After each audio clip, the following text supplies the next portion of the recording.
O yan, luto na mga lods ang ating atay balunan na inadobo. So yummy. Ayun, mapagpalang umaga mga lods. Tayo ngayon ay magluluto na naman ng ating pang-ulam, atay balunan.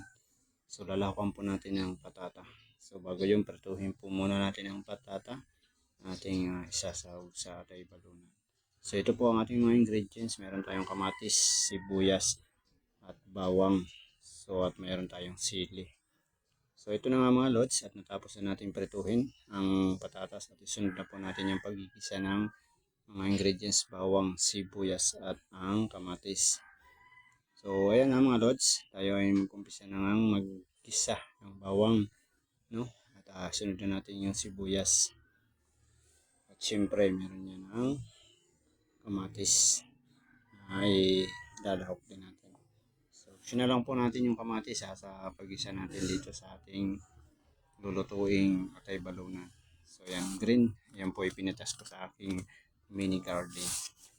So ito na nga mga lods, simikos-mikos lang natin ang ating ginigisang mga ingredients. Napakabango. Yan, mikos-mikos lang mga lods. So pag talaga mayroon kang mapipitas na libre na, tulad ng kamatis na yan, ay nakuha lang natin sa ating mini garden. So ayan, at naluto na nga at ilalahok ko na po ang ating atay balunan. So ayan mga lods, atay balunan po yan ng chicken ating lulutuin ngayon.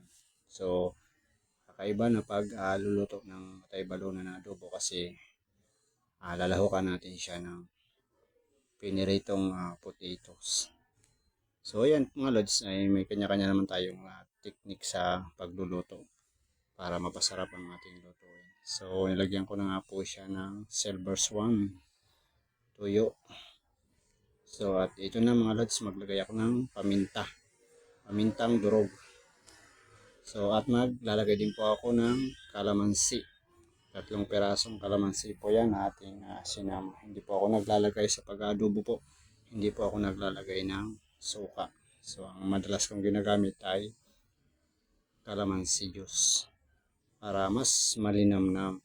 So isang kaparaanan ko po na pagluluto ay ang ginagamit ko ay kalamansi. So takpan po muna natin mga lods. At ito na nga, wow, yummy. Napakabango mga lods. So sa part na to po mga lods ay dito ko na po ilalagay yung ating patata na pinirito. So ito mga lods, ilalagay ko na po siya. So mikos-mikos lang uli natin para magkaroon ng lasa rin siyempre ang ating patata. So hindi ko na po yan binalatan, so ganyan po ako magluto. So ito na, at inilagay ko na nga po yung sili na siling green haba para masarap magmaurang. Ganyan yung Bicolano magluto ng mga putahe, laging mayroong manghang. So ayan na nga mga lods, at maglalagay lang po ako, magad lang ako ng magic sarap. So wow, grabe, napakabango po. So amoy pa lang kahit dito sa video na amoy ko, wow. So ito na nga mga lods, at handa na po nating i-serve ang ating nilutong atay balunan. So syempre tikman natin. Yummy. So mag-add lang ako ng konting sugar. Option na lang po yan para mas masarap, yung mas manamis-namis.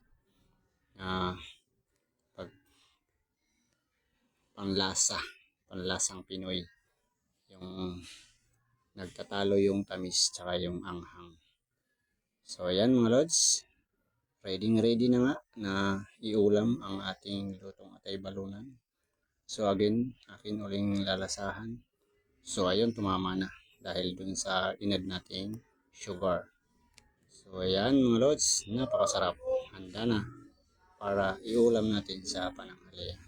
So yan, salamat po sa patuloy na panonood mga kadudod friends mga lods. So ayan na nga. Salamat sa walang sawang panonood sa ating mga video, sa mga nagsusuporta. So huwag pong kalimutan mag-follow sa ating Facebook at ganoon na rin po sa ating munting channel sa YT. So thank you so much.